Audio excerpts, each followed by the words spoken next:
Today, on Tuesday, we're going to talk about bacteria, and in the coming days, we'll talk about the viruses and the toxins. As most of you, I'm sure, realize, bacteria are unicellular, ubiquitous organisms that cause disease in plants, animals, and humans. Certain bacteria have certain specific traits, high virulence, good stability in the atmosphere, good dispersibility, et cetera, that make them viable biological weapons candidates. One of the foremost agents which possesses virtually all of these ideal traits, and the one, of course, that's in the news a lot today, is the queen mother of biological warfare agents, anthrax. Okay, what is anthrax? Well, anthrax, Doris, is a disease caused by infection with the gram-positive spore-forming rod Bacillus anthracis, and anthrax is, in most military medical planners' opinions, probably the single greatest warfare threat. Certainly many countries have worked on it in the past. Iraq and the former Soviet Union are notable examples. We know that anthrax can be a very valid aerosol threat. Not only do we know that from animal experiments, but from a very real occurrence that happened in 1979 in the former Soviet Union. There were rumors initially of an outbreak in and around the town of Sverdlovsk in the Soviet Union. These rumors initially trickled out to Western intelligence agencies, and when it was all said and done, it turns out that a leak occurred at a military microbiology facility in Sverdlovsk, and depending on your accounting system, anywhere from 66 on upward, patients actually died of aerosolized anthrax. Oh, okay. Well, I'd like to say thank you very much to Dr. Perkins and Colonel Kelly for being here with us today.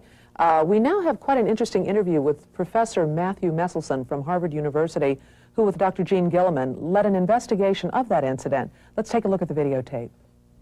Sometime during the day on Monday, April the 2nd, 1979, an aerosol of Bacillus anthracis, anthrax spores, escaped from a military microbiological facility in the city of Sverdlovsk in the Soviet Union, about 900 miles east of Moscow.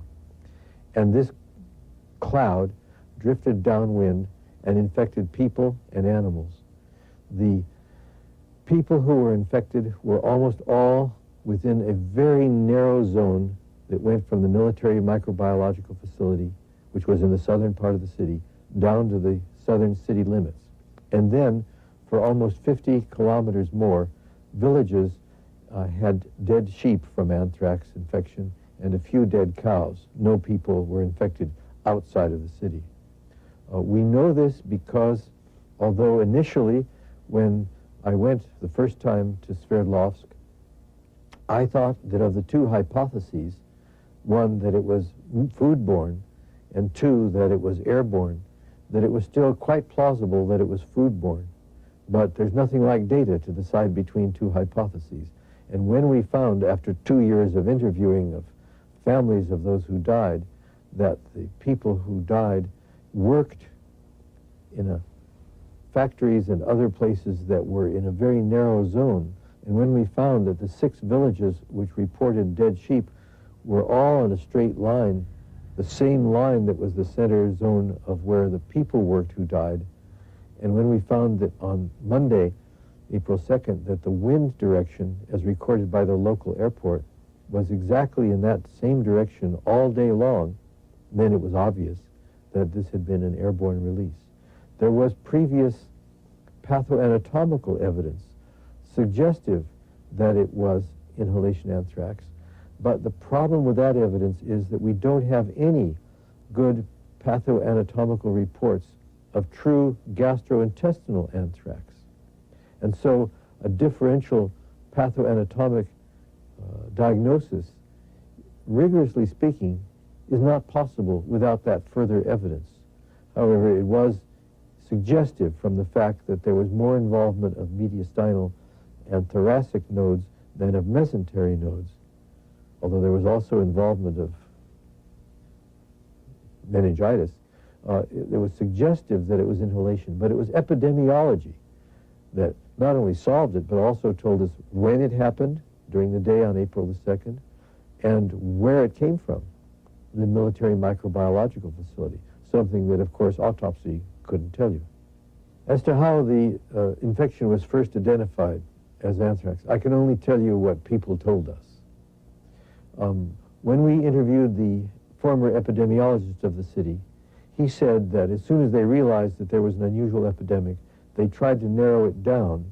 They considered plague, smallpox, anthrax, and maybe tularemia, I don't remember.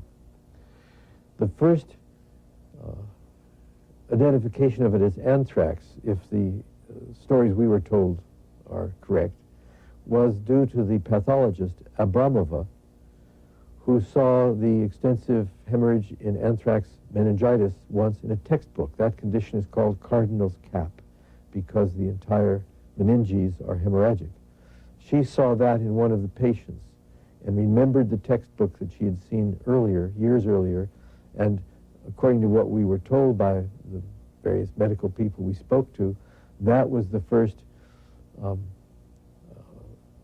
tentative diagnosis, and then material was sent to the bacteriological lab, and the next day, the 10th, if the dates that we were told are correct, the 10th of April, you got a confirmatory report back from the bacteriological lab, and from then on, it was anthrax. And then posters were put up in the city, in the southern part of the city, saying, "Dear citizens, you are invited to be inoculated against anthrax." They called it Sibirskaya Yazny, Siberian ulcer. You were invited, and they vaccinated 50,000 people. There's an immense amount to be learned from each epidemic of this sort, and one should not let such an epidemic go unstudied because, for example, from this we learned that, although up till then it was only theoretical, that it's really true that an anthrax cloud can remain infectious 50 kilometers downwind. Before that, you could have said, well, maybe there's something in the atmosphere that we don't know about that will kill the spores. Well, it didn't happen there. There was one other remarkable thing that we learned from this, and that was that amongst the 68 people who were reported to have died, and we had information on the majority of them, nobody was younger than 24 years old. No infants, no babies, no children, no adolescents, no young adults. A big surprise.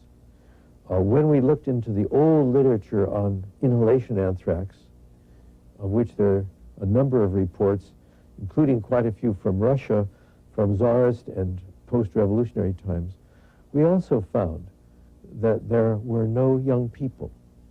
Now, whether that really means that young people are less susceptible to inhalation anthrax and perhaps to other inhalation infections is a very important lead. And we would never have asked this question if we hadn't done the epidemiology. And we still don't know the answer, but there's another example of how epidemiology can not only tell you what happened in a given case, but can bring up new questions, perhaps very important new questions, for future research.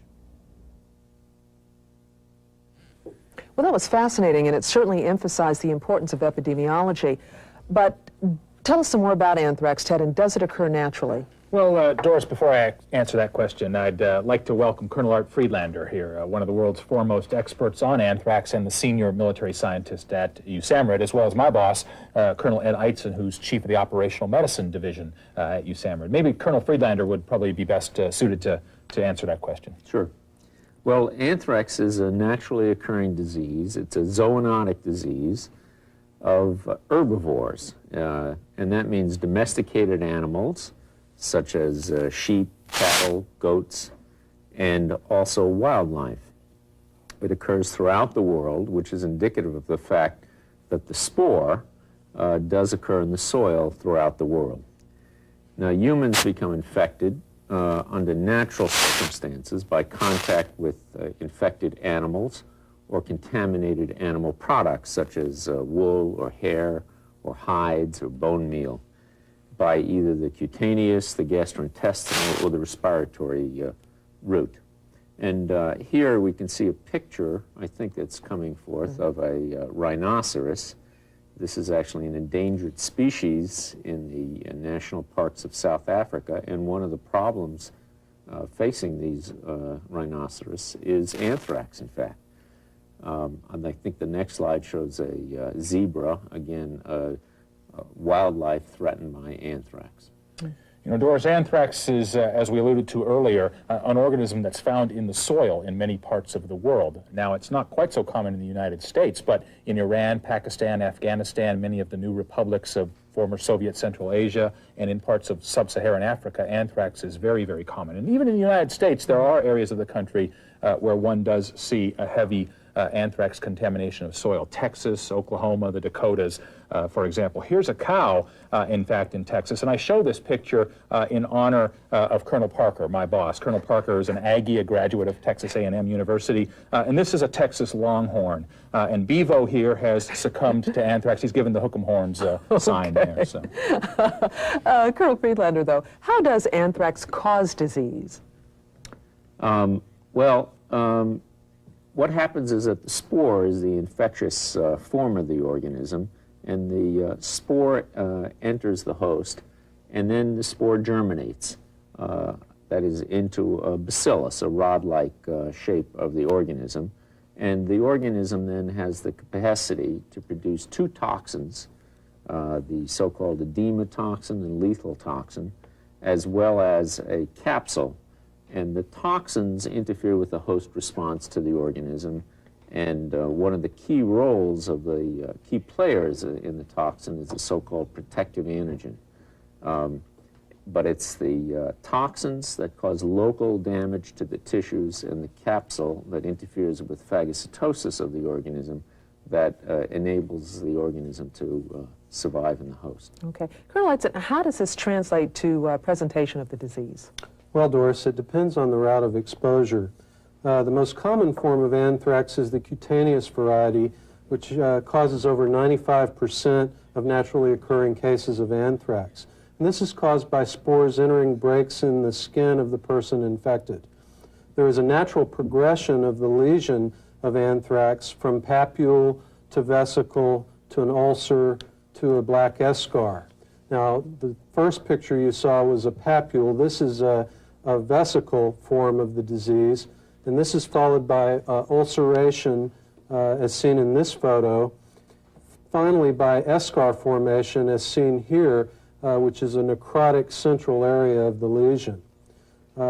Also, the organism produces quite a bit of edema in some lesions, as in this next picture of a Haitian child. You can see the lesion on the Haitian child's lower eyelid, and quite a bit of edema caused by the edema toxin that the organism produces. Sometimes this can be very, very pronounced. The case fatality rate of cutaneous anthrax is 20% without treatment, and less than 1% of cases if appropriate treatment is given. Colonel Friedlander, what is the treatment of choice? Well, the treatment of choice is penicillin. This is for naturally occurring anthrax, since essentially all strains are sensitive to penicillin. However, in the context in which we're discussing this today, that is in biological terrorism, we have to consider the possibility that it may be resistant to penicillin. And in that case, one would consider using a fluoroquinolone, such as ciprofloxacin, or a tetracycline, such as doxycycline. Okay. Ted, what other forms of anthrax are there?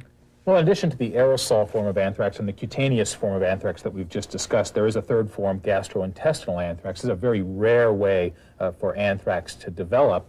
And probably the reason it's so rare is that you have to get it by eating contaminated meat. And usually anthrax is a pretty rapid, pretty messy death. And most animals that would die of anthrax probably wouldn't be butchered for human consumption. So again, pretty rare way to get anthrax. But when you do see those rare cases of gastrointestinal anthrax, the pathophysiology is somewhat analogous to that seen in the other forms. In other words, it's a lymphadenitis, a hemorrhagic lymphadenitis. And here on the screen, you see a picture of those hemorrhagic mesenteric lymph nodes. So somewhat analogous to the lesions you'd see in the other forms of the disease. Okay. Colonel Edson, what would be the most effective way to disseminate anthrax as a BW weapon? Well, Doris, the best way is through aerosol dissemination. Remember the subway scenario we just saw. One can affect more people by disseminating the organism by aerosol than any other way. Also, anthrax is most deadly by the inhalational route. The case fatality rate for inhalational anthrax is quoted by a variety of sources as between 80 and 100% of cases fatal in people who are exposed to an effective dose of the organism. Colonel Friedlander, what about the incubation period? Well, the incubation period for inhalational anthrax is from about 1 to 6 days. There's actually limited information about this disease. It's a rare disease, and it presents with a flu-like illness of malaise, some fever, non-productive cough. There may be a period of improvement, and over the next day or two, it progresses to really the sudden onset of respiratory distress. This is marked then by some chest compression symptoms, pain in the chest, and stridor, so that there may be a change in the voice, and this is probably at the point where the disease, as we discussed, is spreading from the lymph nodes in the chest to the mediastinum. These severe respiratory symptoms then will progress over the next day or two with spread into the bloodstream of toxemia and eventually hypertension and death within 24 to 36 hours. But at the outset, it doesn't sound like it's anything other than the flu. I mean, how do you tell the difference? Well, Doris, that's a good point, and that's a very valid point, because that's exactly what happens. At the outset, it doesn't look very different from the flu, and that's what makes it a tough disease to diagnose. And unfortunately, you have to do that diagnosis early on. So it's going to be a big, big problem for us. The physical findings in early stages of anthrax are nonspecific. As you get into the later stages, the chest x-ray may show a widened mediastinum. Again, and you can see that here, but that's late in the course of the illness. So if I saw that in a patient, I'm probably not going to be able to salvage that patient. But I do hope that I can use that knowledge and use that to salvage other patients who may have been exposed to the same thing. Same thing goes for gram stain. Gram stain of blood may show organisms, but again, not until late in the course of illness, and I'm probably not going to salvage the patient who already has a positive peripheral blood gram stain. But I do hope that by diagnosing that severe case, I can be then armed with that knowledge and use it to help other cases out there on the battlefield or in our cities and towns. Hemorrhagic pleural effusions tend to occur late in the case of anthrax cases, and in 50% of cases, there's a terminal hemorrhagic meningitis as well. All right. Colonel Friedlander, how is anthrax weaponized for biological agent use, and what makes it such a good biological weapon? Well, what makes it a good weapon is the fact there are two features. One is that it's stable as an aerosol, and it is naturally infectious as an aerosol. This is a natural form of the disease, and its physical characteristics in terms of stability and infectivity and its size, its particle size, make it essentially an ideal weapon. That is, the 1 to 5 micron particle size is such, as you've heard before, that it will be deposited and retained in the alveoli of the lung, deep within the recesses of the lung. So then after you inhale anthrax, what does it do to the body? Well, I think we have a video clip that will demonstrate that quite nicely. Once you inhale anthrax spores, those spores get down into the lungs. They're taken up by white blood cells in the lungs, pulmonary macrophages. Those macrophages do their job in the sense that they take up the spores, but they have a difficult time killing those spores initially. And so they end up serving as taxi cabs and transporting those spores to the nearest regional lymph node. And it's in the milieu of that regional lymph node that anthrax really flourishes. So once it's in the lymph node, the anthrax vegetates, comes out of its spore form into its vegetative form, starts reproducing, cranking out its toxins.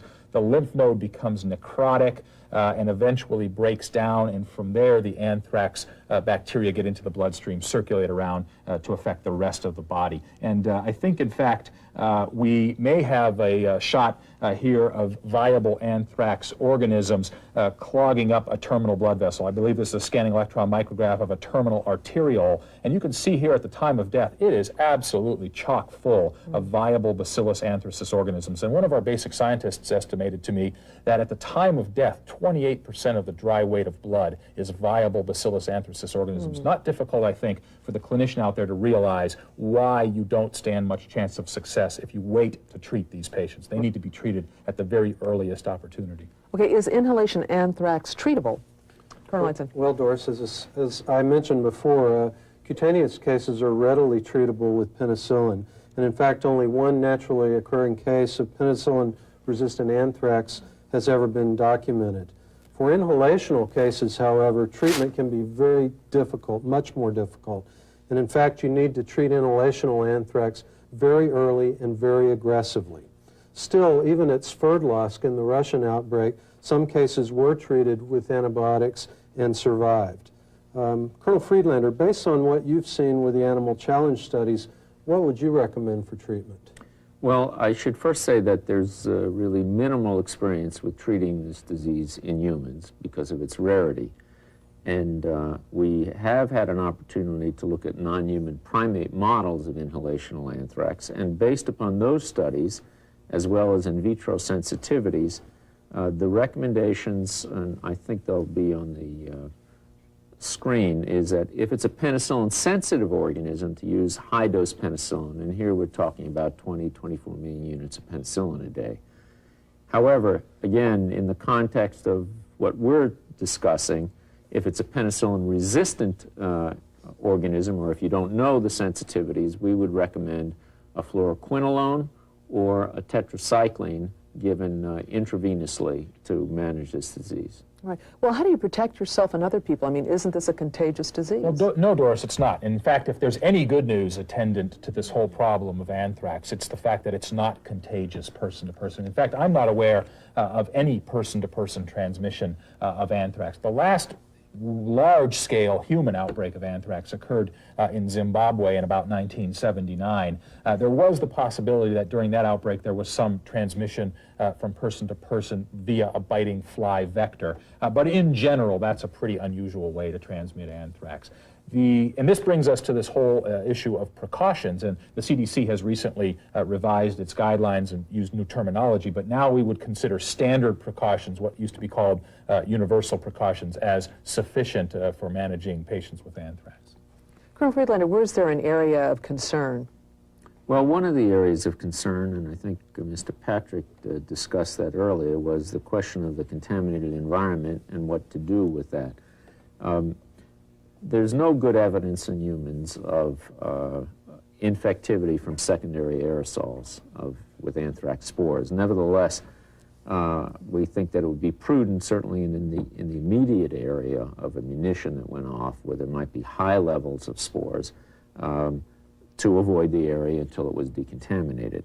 And the same would go, the same argument would go for exposed patients, although again, we do not think that's really a significant hazard. But soap and water and dilute bleach should certainly handle that situation. Now, besides protecting yourself from becoming exposed to the spores, what can you do to prevent the disease? Well, Doris, the best way is with immunization using the anthrax vaccine. And in fact, through animal and human vaccination programs, we've been able to decrease the numbers of anthrax cases now in the U.S. to the point that most people now think that anthrax is a new disease, when in fact, as Ted has described, it's been around since antiquity. Well, what happens if you're exposed to aerosol anthrax, and what do you do? Well, if you've been exposed, there are two approaches that are necessary. One is antibiotic prophylaxis, and I think, again, we'll see what some of the recommendations are coming forth on the screen. But that would include, again, use of antibiotics such as ciprofloxacin or doxycycline for a period of 4 weeks, plus the beginning of vaccination. And that would require 3 doses over a 4-week period. And the reason for this is because of the fact that the spore can persist in the body for a prolonged period of time. So that's the reason to have combined antibiotics plus vaccination. Now, if vaccine is not available, we would recommend that the treatment with antibiotics should be prolonged to about 60 days. Because, as I've said, there have been cases that have occurred quite long after exposure. You know, Doris, a whole lot of triage issues are called into play here. If you had very few cases and plenty of medical resources and there were an anthrax exposure, of course you're going to treat everybody. Even people who are vaccinated are probably going to get 30 days worth of post-exposure prophylaxis. On the other hand, if resources are limited and large numbers of cases are occurring, of course you're going to start triaging those patients, and those people who are fully vaccinated will probably be last in line to get post-exposure antibiotic prophylaxis. All right. Well, before we start our discussion on the anthrax vaccination program, we have an interview with Dr. Rick Spiegel from the CDC describing the decrease in numbers of anthrax cases. So let's take a look at that. Probably the most effective intervention in reducing anthrax in humans has been the initiation in many, many countries of effective animal vaccination programs. And these have proven to both stop epidemics of anthrax and prevent epidemics of anthrax from occurring. There are some states that are more highly endemic for animal anthrax, and in those states, for example, one notable state might be Texas. There is a high knowledge of anthrax as an animal health problem, and as such, they vaccinate more often there, as well as in other states, Texas, Louisiana, Oklahoma, South Dakota, North Dakota. Those would be some of the notable states where anthrax is known to be an animal disease, and therefore known to be a risk of human disease as well. The worldwide control of anthrax, probably the most important intervention that has taken place, has been the widespread institution of the Stern animal vaccine. In areas of high endemicity, the Stern vaccine, which is a live bacterial spore vaccine of Bacillus anthracis, has been remarkably effective in reducing the number of epidemics that have occurred in animals, and in addition, the number of cases that have occurred in people. In other settings, such as the industrial setting, the human vaccine has been widely used, and this is a cell-free filtrate vaccine, which is totally different than the animal vaccine, but again, has been very, very effective in reducing the number of cases of industrial anthrax that have developed. Well, most of you have heard about the anthrax vaccine, especially if you're in the military, and we're very fortunate today to have Colonel Roger Opio here. And Colonel Opio is responsible for the implementation of the anthrax vaccine implementation plan. Colonel Opio is the current Chief of Operations at U.S. Army MedCom, and welcome, Colonel Opio. Thanks, Ted. Great to be here. Well, the threat of anthrax, I think everyone realizes, is certainly a great threat. And in fact, in 1970, the World Health Organization conducted a pretty frightening study, and they assumed a bad guy was armed with 50 kilograms of various agents and was able to spread those agents along a 2-kilometer front upwind of a city of 500,000.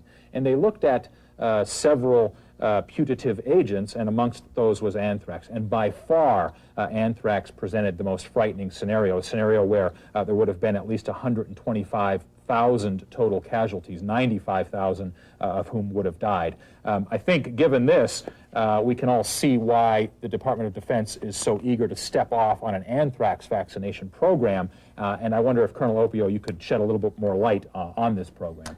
Sure. As Dr. Sue Bailey indicated this morning, it was truly a landmark decision that was made by the Department of Defense to start an immunization program to make sure that these threats that we've discussed earlier today are in fact in place for those that are the most at risk. We can see that the analysis has been done through the intelligence community, and we have developed an implementation plan that will be executed over the next 5 years. A very fast-moving train. From January '97, when the Secretary of Defense came up with the implementation plan, HA supplement that with a tracking system because of the nature of the immunizations, and then finally an execute order given by Secretary Cohen. So this has been a very fast-moving track and truly a landmark decision, as she indicated. The Secretary of the Army has been designated as executive agent for this, with the Surgeon General responsible for the implementation of the program. A timetable was quickly developed, and as you see on your screen, we are in fact a 3-phase operation. We have in fact started with the 2-March deployment to Southwest Asia, and we have immunized about 40,000 individuals during that phase. We're currently, as of 9 September, started in Korea, and currently we have about 25,000 out of the total population that are currently immunized as of today.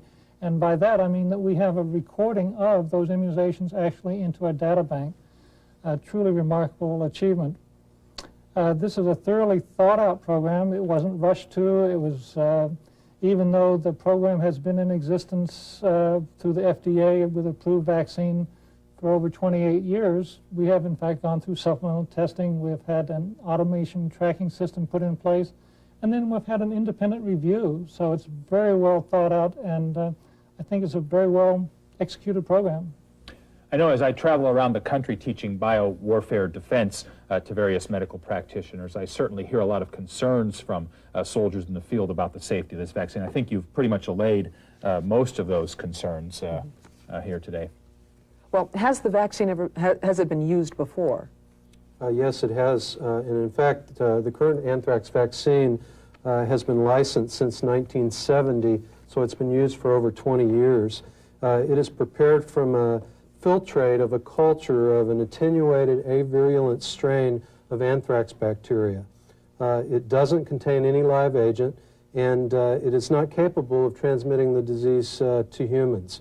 It has been used historically by workers who handle animal products and also by laboratory personnel. As you heard from Dr. Spiegel from the CDC, both the animal vaccine and the human vaccine have been very effective in reducing cases of anthrax.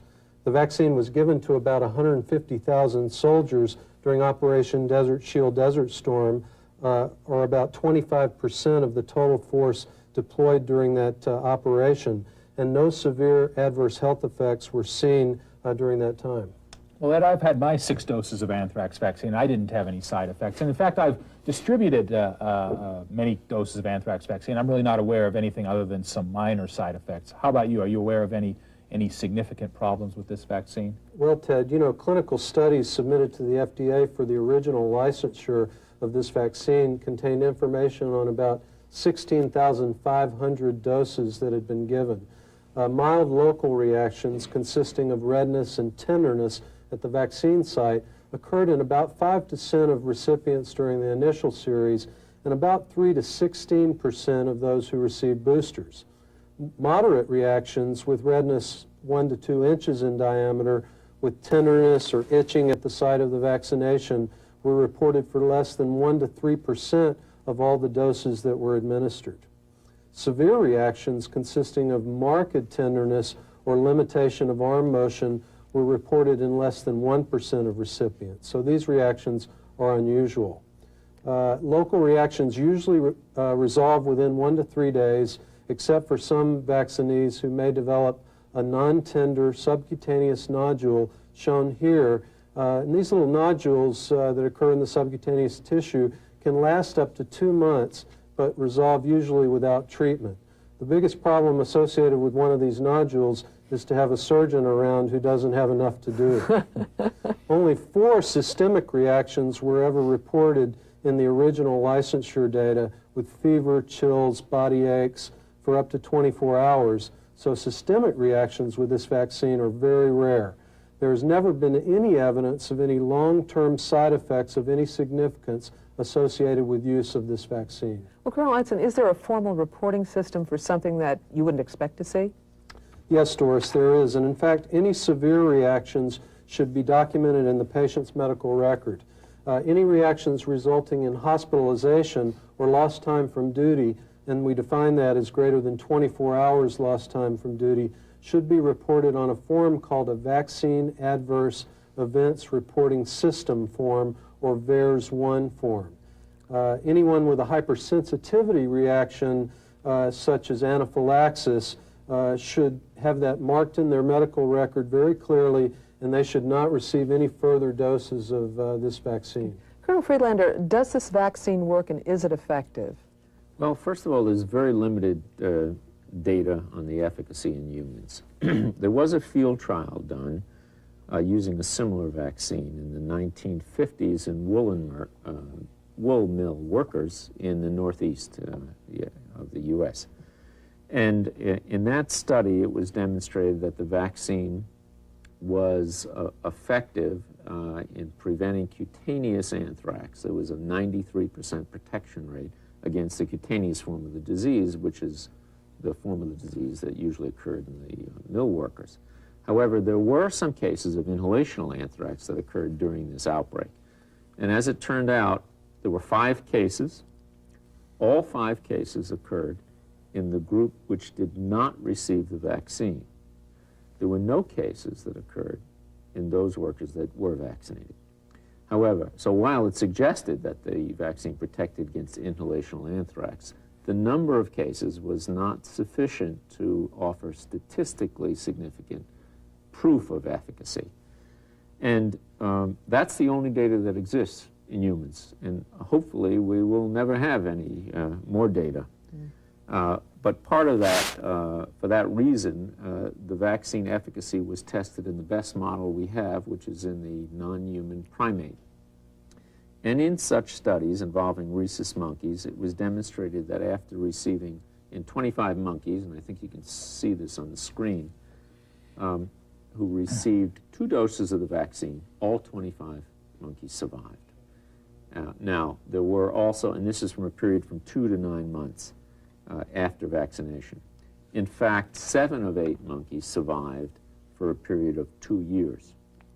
In an additional study, there were 10 monkeys that received only a single dose of the vaccine, and all 10 of those survived. So that with the best animal model that we have for this disease, inhalational anthrax, the vaccine is highly effective with 42 out of 43 monkeys surviving. You know, those studies are certainly pretty comforting. Of course, with any vaccine, there are going to be some contraindications, and I wonder, Ed, if you could elaborate upon some of those contraindications with respect to anthrax vaccine. Sure, Ted. As you know, personnel who have a hypersensitivity reaction with this vaccine, even though hypersensitivity reactions are quite rare, should not have a further dose of the vaccine. Those known to be HIV positive or otherwise immunocompromised should not be vaccinated, as they are not deployable anyway. There also are some temporary conditions, as shown on your screen here, during which vaccination should be deferred. And those include an acute respiratory disease or other active infection, those with a temporary suppression of their immune system, such as a patient on corticosteroids, and those who are pregnant.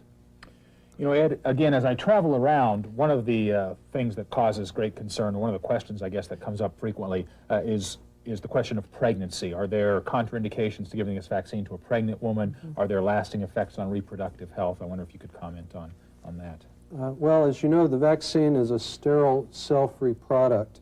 It is taken from the culture supernatant of a culture of anthrax. So there are no organisms in this vaccine. There's absolutely no reason to think that this would cause a problem in pregnancy.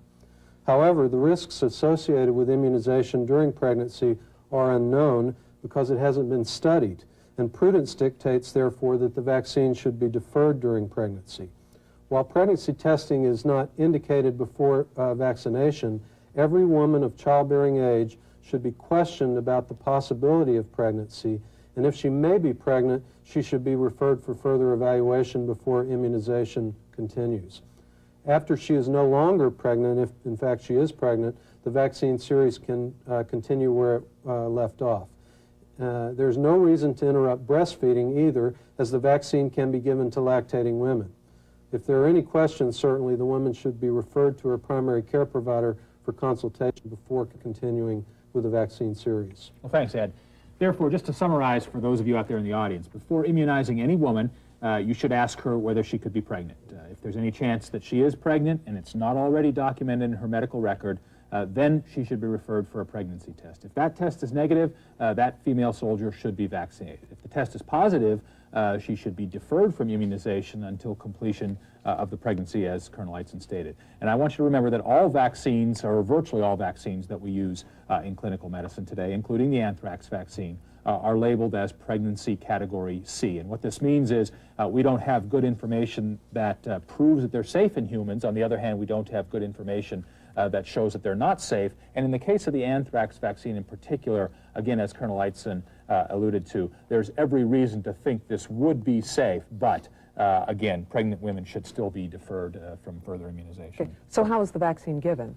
Well, it's given subcutaneously at a dose of 0.5 mLs, and it's given at intervals of 0, 2, and 4 weeks, followed by doses at 6, 12, and 18 months.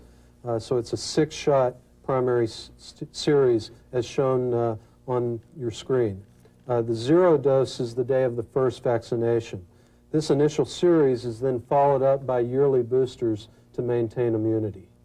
You know, this, just to summarize, this vaccine is certainly a wonderful step forward. We're far forward from where we were in biological defense a few years ago. But there's obviously some problems, and those problems are exacerbated by the fact that this is a somewhat unwieldy series of immunizations, 6 doses over 18 months. I know that's a problem for me when I got the vaccine. It's a problem for me as a practitioner administering the vaccine, and I imagine it's a heck of a problem for the first sergeant who has to get his poor troop in there 6 times over a period of 18 months. And I think Colonel Opio probably wants to comment a little bit on that.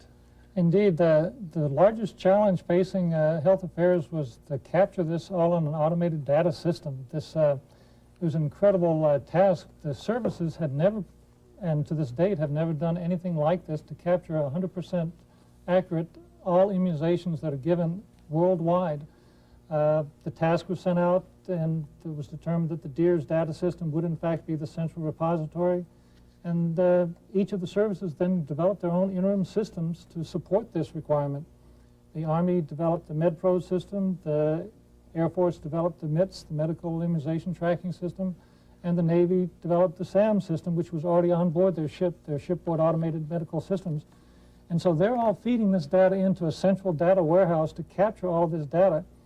And when you think about it, 6 shots over 18 months, who is in the same place at the same time?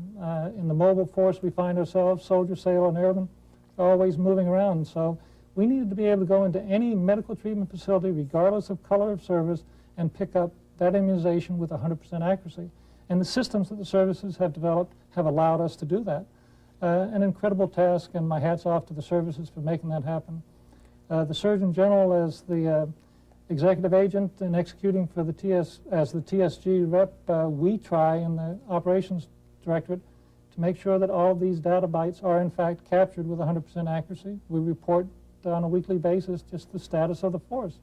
And as you can see, this would in fact not be possible unless we had some mechanism for the commanders.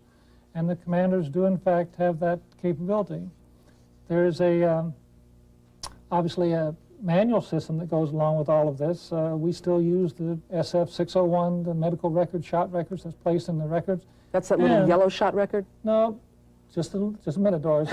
That's the yellow. I remember that one. That's the international, okay. The PHS 731, that yellow shot record.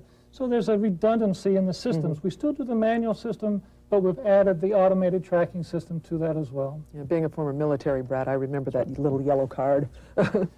I would like to share, though, that the commander now has the responsibility for executing this program. I mean, we are providing the vaccine, we provide the plan for doing it, but it's actually a commander's responsibility. And so that commander has to have the tools available to him. And there have been some systems developed to do that. You should be able to dial up the DEERS address, www.dmdc.osd.mil.sicrs, and with those acronyms and log on an ID. If you have a need to know, I mean, we don't want Saddam Hussein dialing up and getting access to it, but we do in fact want to have a reason for you to have access to that data bank you can pull up by unit identification code or by social security number. Within the Army, we have developed the MedPro system, and we have put that on the web page. So if you have access to the World Wide Web, you can dial up www.mods.asmr.com, and you notice it's a .com, so it's available to anybody. And so there was some question about security, and I'm sure the audience is wondering, well, can anybody do that, since you brought up Saddam?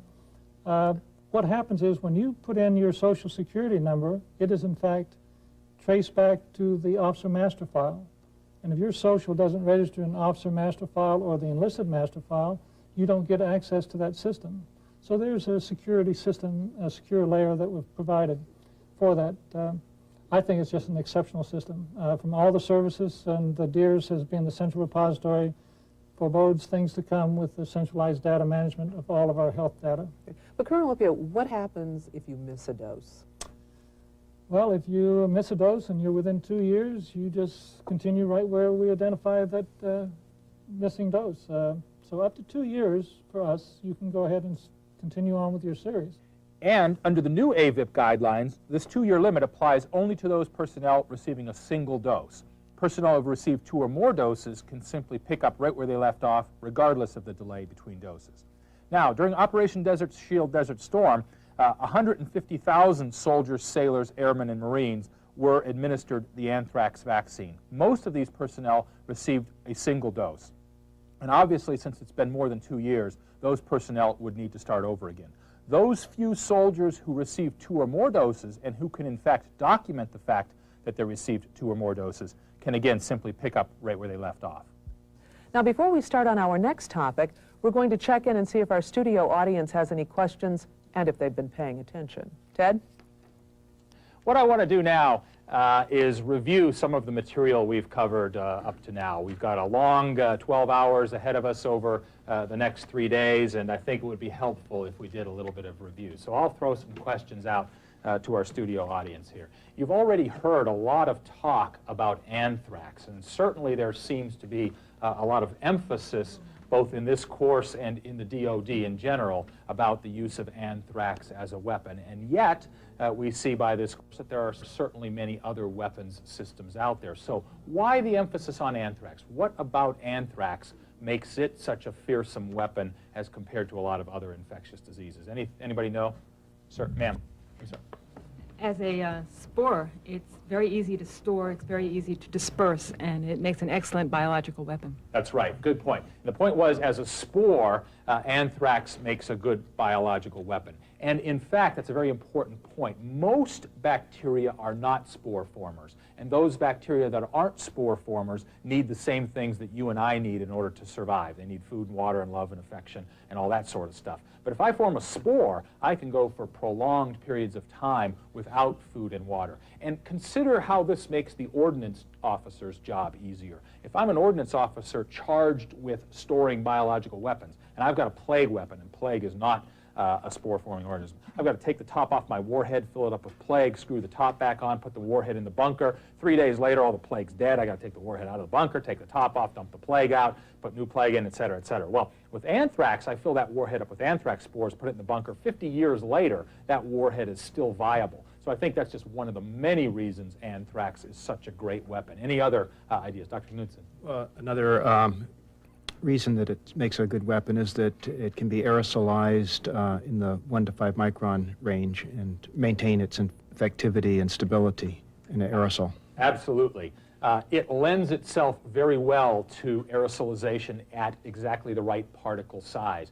Being a spore, again, it can survive desiccation. You can dry it out. That makes it easier to disseminate via the winds, if you will, and just makes anthrax a better weapon in general. It tends to agglomerate in particle sizes of exactly 1 to 5 microns, which, as you saw earlier, are perfect for reaching the human lower respiratory tract. Any other reasons? Captain Nerges. Sir, maybe military lore, but it seems everything I've been told, if you can make bread or beer at home, you can make anthrax. Absolutely, absolutely. And again, we said earlier in the course that with 2 semesters of microbiology training, anybody can go outside their door, dig up a scoopful of dirt, and readily culture some of these agents. And anthrax is an agent that's found readily in the soil. And again, the technology necessary to grow this stuff up in large amounts is not that complex. If you're a home brewer or a home winemaker, you certainly have the knowledge necessary to be a home anthrax brewer. So all of those very good answers indeed. Anything else? Anybody else want to add anything to that? It's an organism for which we have a vaccine, and we can also treat it with antibiotics. So somebody who's working with it can't protect themselves or those around them. Right, and this brings up a critical point that we really haven't dwelled on a lot. The bioterrorist, most of the time, doesn't want to succumb to his experiment any more than we want to succumb to his experiment. So it's critical that he be able to protect himself. And with anthrax, he can certainly do that. He can vaccinate himself or start himself on antibiotic prophylaxis, safely work with this stuff and disseminate it. So that's a very, very good point. Well, let's move on to the next question. We've heard a little bit now about anthrax vaccine, and I wonder if anyone here could review for me some of the advantages or disadvantages of the anthrax vaccine. Any takers? Captain Bennett. Well, certainly one advantage might be that we do have a long experience with its use. It's been validated over a long number of years and used in a large number of people now. We have good experience with its safety and some good evidence of its efficacy. So we feel it's a fairly reliable vaccine. Great point. And I think there's the perception out there, even though we've covered this to some degree already in this course, I think there's the perception out there still that there's something experimental about this new anthrax vaccination policy. And in fact, nothing could be further from the truth. Anthrax was the first bacterial vaccine ever invented. So anthrax vaccination dates to 1881. The concept of anthrax vaccination is 117 years old. And the current anthrax vaccine was licensed in the early 1970s. It was actually available in IND form in this country in 1963. So we have been vaccinating veterinarians, veterinary techs, textile workers, and slaughterhouse workers in this country for probably 35 years or so. So a very effective vaccine in that sense. Now, I can't do the gold standard study. I can't give half of you anthrax vaccine and half of you placebo, blow anthrax into the room and see what happens for obvious ethical reasons. But according to a lot of monkey data, it certainly seems to be a very efficacious vaccine. And the anecdotal evidence would be exactly as Captain Bennett presented. We know that the amount of anthrax disease in veterinarians, textile workers, and slaughterhouse workers has certainly diminished since the advent of anthrax vaccination. So that's one of the big advantages of the vaccine. Any disadvantages of this vaccine, Captain Urgis? So I can talk about a disadvantage. When I was at Fort Bragg, we would have soldier readiness checks when we were getting ready to go anywhere.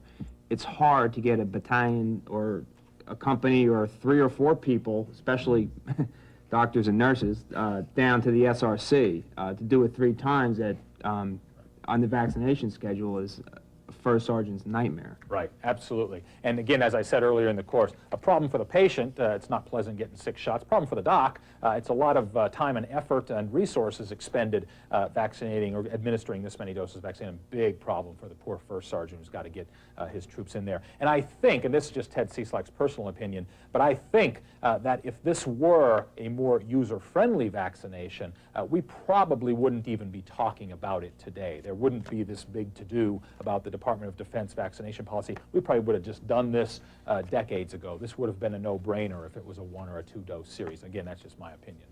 But any other advantages or disadvantages that anyone cares to comment on? It does have a degree of reactogenicity, so we do have some local reactions and have to deal with those.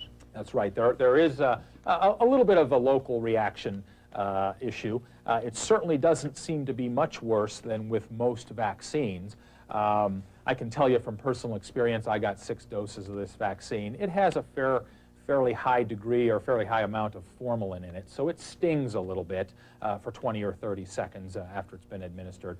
Colonel Eitzen showed you that you get a subcutaneous nodule often that lasts for a few weeks after administration of the vaccine. It's painless. I can speak from experience. I got that after a couple of my doses, and if I felt along my triceps, I would notice the nodule, but if I wasn't thinking about it, it certainly didn't come to my attention. So there are some local side effects. There's some redness and swelling in a certain minority of patients, but as you heard during the show, very few or almost no long-term or permanent side effects or serious side effects. Major Lee? Because it's not a live cell vaccine, it's a cell-free filtrate. You cannot get the anthrax disease from the vaccination itself. Right. So very safe vaccine in the sense that there are no living organisms in the vaccine. This is, unlike some vaccines, not a killed organism. It's just a cell-free filtrate. The vaccine is essentially pure protein, and as such would theoretically, as well as practically, be assured of being pretty safe.